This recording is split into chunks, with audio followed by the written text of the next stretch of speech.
right, now that we got the carbs put on there, I got some other things that I got from Lee Stone to put on the S1. And one of those things is the hand pole. I wanted to get the hand pole shorter than the original hand pole would do.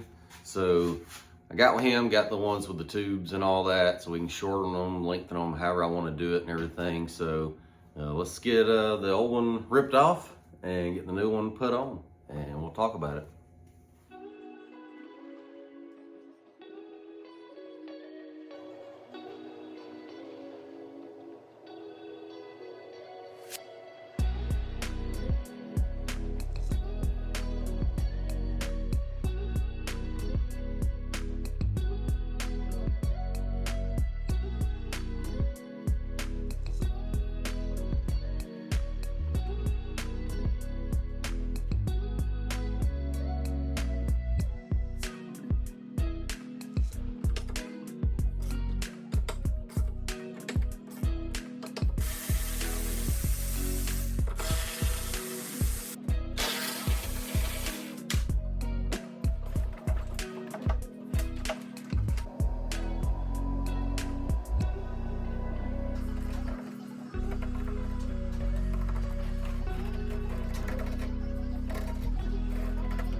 I got it all mocked up.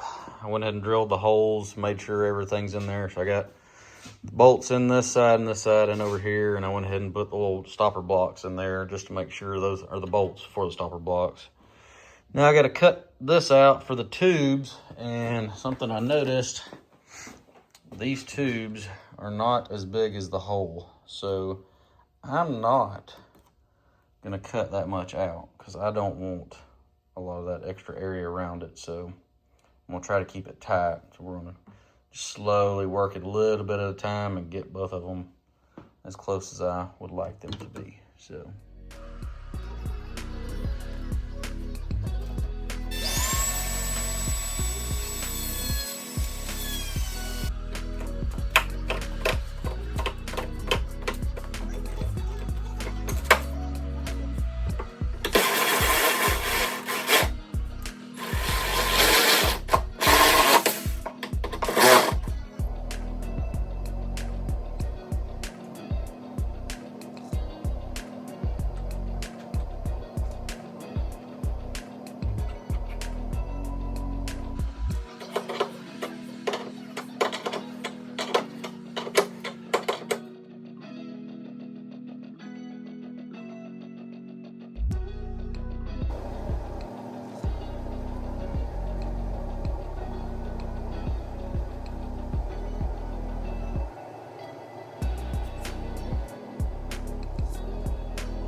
So I don't want to completely take away from how nice this hand pole is. Like I wouldn't, if you got this hand pole, it's a really good hand pole. I just wanted mine shorter, and I wanted the bigger tubes for breathability for the big motor that I was going with. So if you're not doing that, I don't think you're really gonna need to do this, because this hand pole is a really nice one.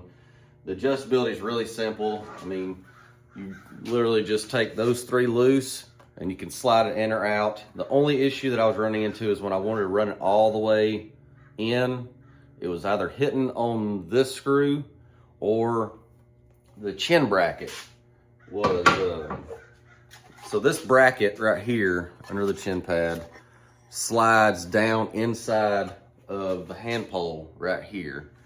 And it got to where it was hitting, so I had to notch it. I don't know if y'all can kind of see. I cut some of it off here thinking that was the problem, but it was really, I had to notch this area up into itself because it was hitting and putting a bind and not allowing the whole hand pole to slide all the way in. So I had to do that little modification there to it.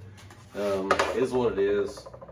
The really, really sweet thing about it is, from my experience, I'm not a professional, so don't, jump on me and start harping on me about certain things, because I may be doing it wrong, but this little setup is pretty dang nice.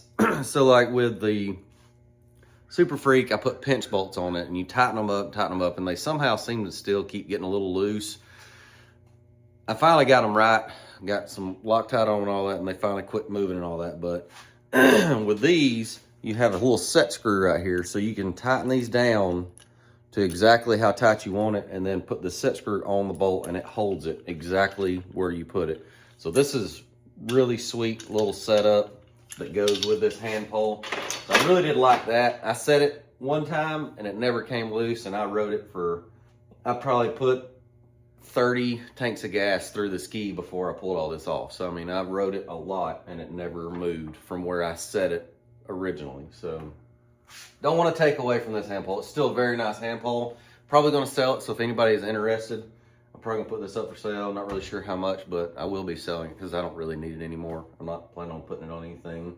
So, yeah, let's get back to the ski. All right, we got it back together now. I think it turned out pretty dang good. I did have to slot the hole up here just a little bit, and I had a washer I ended up putting on to make it a little cleaner. Had to drill the holes to remount the straps back in there. I cut these at 13 inches, both of them. I haven't torqued any of this down yet. I haven't tightened this down yet either. Just trying to get an idea. I think I may end up going shorter, but I want to get it all together and get up on the ski and really be able to tell. But I think as of right now, I think that much will be about what I'm needing, so.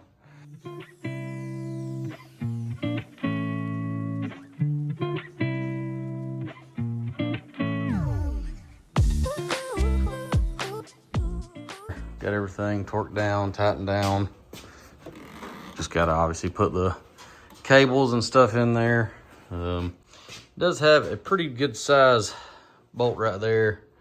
It's hitting right on there. That'll kind of get on my nerves, but I might try to find a different type nut. It's more like an Allen with sloped and all. It's not as bad, but we got it together. So we're gonna start running the cables in there and get that motor put in, obviously.